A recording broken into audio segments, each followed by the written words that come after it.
Captain Sumit Sabharwal, जिसे 8,000 से ज्यादा घंटों का प्लेन उड़ाने का अनुभव था, 243 यात्री को लेकर वो अहमदाबाद से लंदन के लिए उड़ान भरते हैं एयर इंडिया 171 में। लेकिन वो एयर इंडिया का 171 महज 1 मिनट के अंदर ही क्रैश कर जाता है, जमीन पर आ गिरता है। वो प्लेन जो है, जिसका नाम ड्रीमलाइनर 7878 था, उस ड्रीमलाइनर को दुनिया आसमानों का राजा और न जाने क्या का कुछ कहती है, लेकिन वो आसमानों का राजा 1 मिनट भी आसमान में न रह सका और जमीन में आकर के क्रैश हो गया, जिसमें 243 लोगों की जान चली गई। जिस हॉस्टल में जाके टकराई उसके अंदर से भी 33 लोगों की जान गई। अब इसको लेकर लोगों के अंदर जिज्ञासा सच जानने की है कि हकीकत क्या है। क्या प्लेन के अंदर बॉम्ब रखा था? क्या प्लेन हाईजैक हुआ था? या प्लेन जो है, जिस तरीके से घटनाएं होती है, दुर्घटनाएं होती है, वैसे ही क्रैश किया? इसको लेकर दुनिया अलग अलग रिपोर्ट पेश कर रही है, उन रिपोर्टों पे चर्चा करेंगे।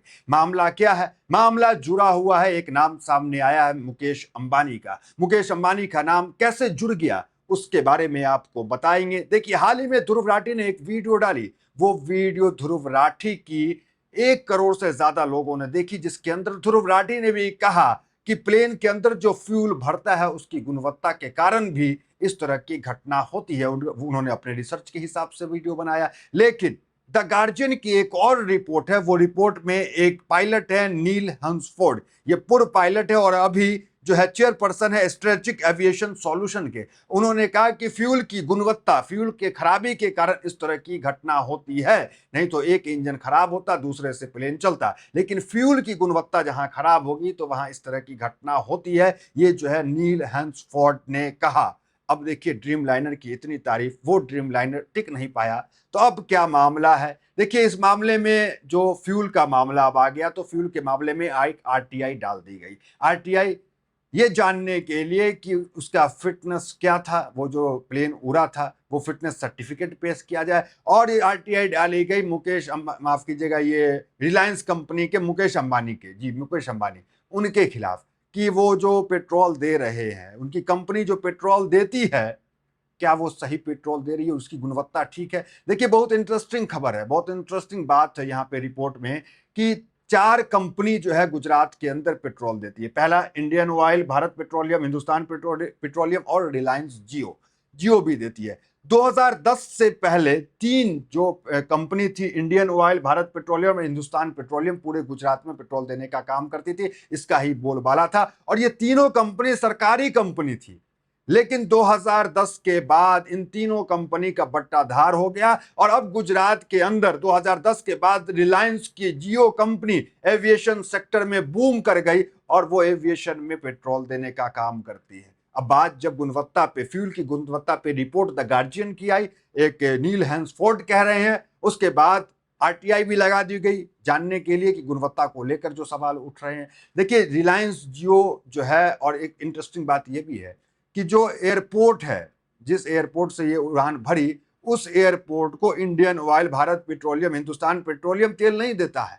उसे सप्लाई करने का काम रिलायंस की कंपनी जियो करती है उस एविएशन में। सोचिए, जिस पे घटना हुई रिलायंस की कंपनी जियो करती है। तो अब जवाब तो देना पड़ेगा रिलायंस कंपनी को, जवाब तो देना पड़ेगा मुकेश अंबानी को कि जिस तरीके से फ्यूल की गुणवत्ता पे सवाल उठ रहे हैं, तो क्या फ्यूल की गुणवत्ता सही है आपकी या सही नहीं है। आप तौर पे आप देख रहे हैं क्या क्या खबर निकल के आ रही है। आपने देखा कि मध्य प्रदेश के मुख्यमंत्री, देखिए उनके काफिले में क्या किया गया, उनके काफिले में पेट्रोल की जगह तेल भर दिया गया। तो अब इसको लेकर चर्चा तेज है, सुर्खियां तेज है, लेकिन हम उन चर्चाओं पे बात नहीं करके सीधे रिपोर्ट पे बात करते हैं। रिपोर्ट आपको हम बताने की कोशिश करेंगे। ये रिपोर्ट देखिए, गुजरात में योगदान। रिलायंस इंडस्ट्री गुजरात के जामनगर में अपनी रिफाइनरी के माध्यम से एटीएफ का उत्पादन और आपूर्ति करती है।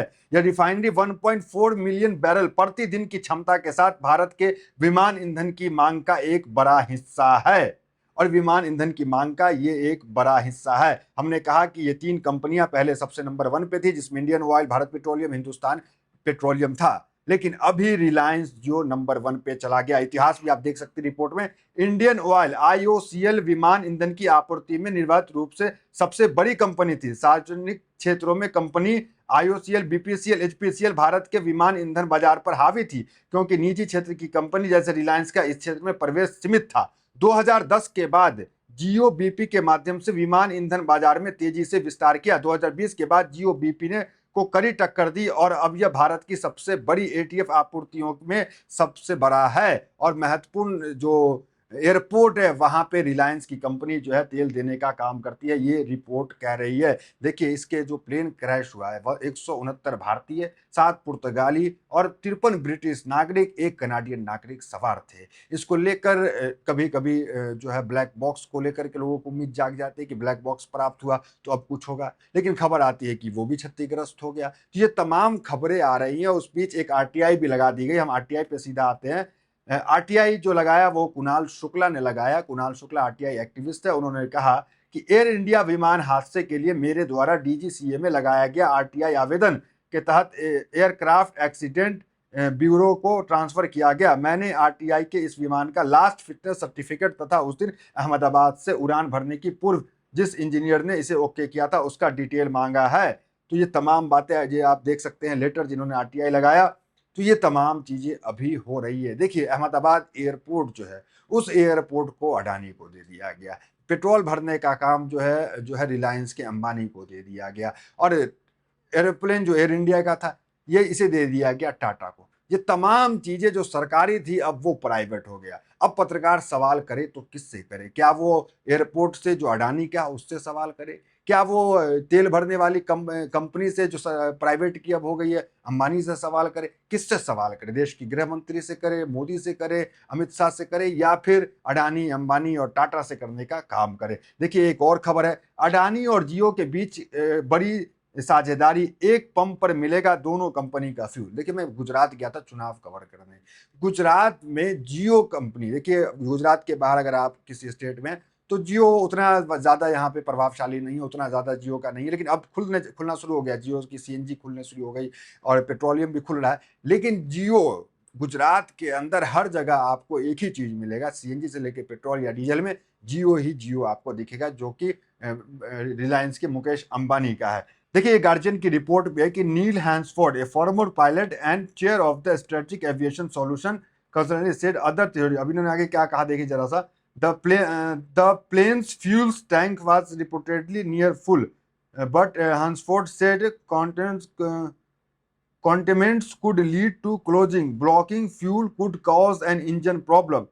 तो फ्यूल का जो ब्लॉकिंग होता है, फ्यूल खराब होता है तो वो ब्लॉक हो जाता है, तो इससे इंजन में प्रॉब्लम आती है। इनका कहना है कि एक इंजन खराब हो जाएगा दूसरा चलेगा, लेकिन फ्यूल में दिक्कत रहेगा, दोनों इंजन को खराब कर देगा। तो ये जो है द गार्जियन है जो उसकी जो है ये रिपोर्ट है। देखिए अब सवाल जिम्मेदारी के होता है कि जिम्मेदारी कौन लेगा। अमित शाह घटनास्थल पे पहुंचे, प्रधानमंत्री मोदी घटनास्थल पे पहुंचे, लेकिन जिम्मेदारी कोई नहीं ली। देखिए हमने देखा कि कोरोना के अंदर कितने लोगों की मौत होगी। हमने देखा कि जो कुंभ लगा उसके अंदर भगदड़ में कितने लोगों की मौत होगी। पटना स्टेशन के भगदड़ में, माफ कीजिएगा, दिल्ली स्टेशन के भगदड़ में कितने लोगों की मौत हो गई, लेकिन जिम्मेदारी लेने वाला कोई नहीं है अभी के समय में। हमने देखा कांग्रेस का भी वक्त था, घटनाएं होती थी, जो जिम्मेदार लोग थे मंत्री के पद पे बैठते थे या फिर वो कोई बड़े पद पे बैठते थे तो उसे इस्तीफा देना पड़ता था। नीतीश कुमार ने भी ट्रेन दुर्घटना के बाद इस्तीफा दिया। कांग्रेस के पाटिल जो है 26/11 में दुर्घटना हुआ उसके बाद उनको इस्तीफा देना पड़ा। तो ये तमाम जो नेता थे ये पहले इस्तीफा देते थे। हमने देखा कि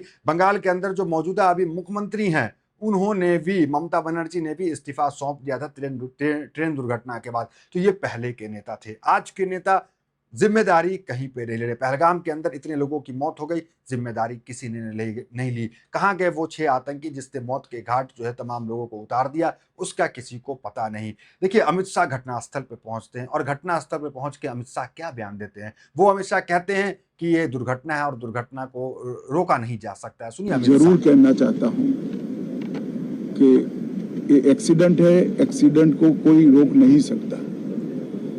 इस दुर्घटना में कई हंसता खेलता परिवार इस दुनिया से चला गया। लोग जो है त्योहार बनाने के लिए, बकरीद बनाने के लिए आया था। एक साथ आधा दर्जन से ज्यादा परिवार खत्म हो गया क्योंकि वापस वो लंदन जा रहा था। तमाम वो परिवार की आप तस्वीर दे सकते हैं जो अब इस दुनिया में नहीं रहे। आप देखिए गुजरात के जो रूपानी पूर्व मुख्यमंत्री रहे हैं उनकी भी इस प्लेन दुर्घटना में मौत हो गई।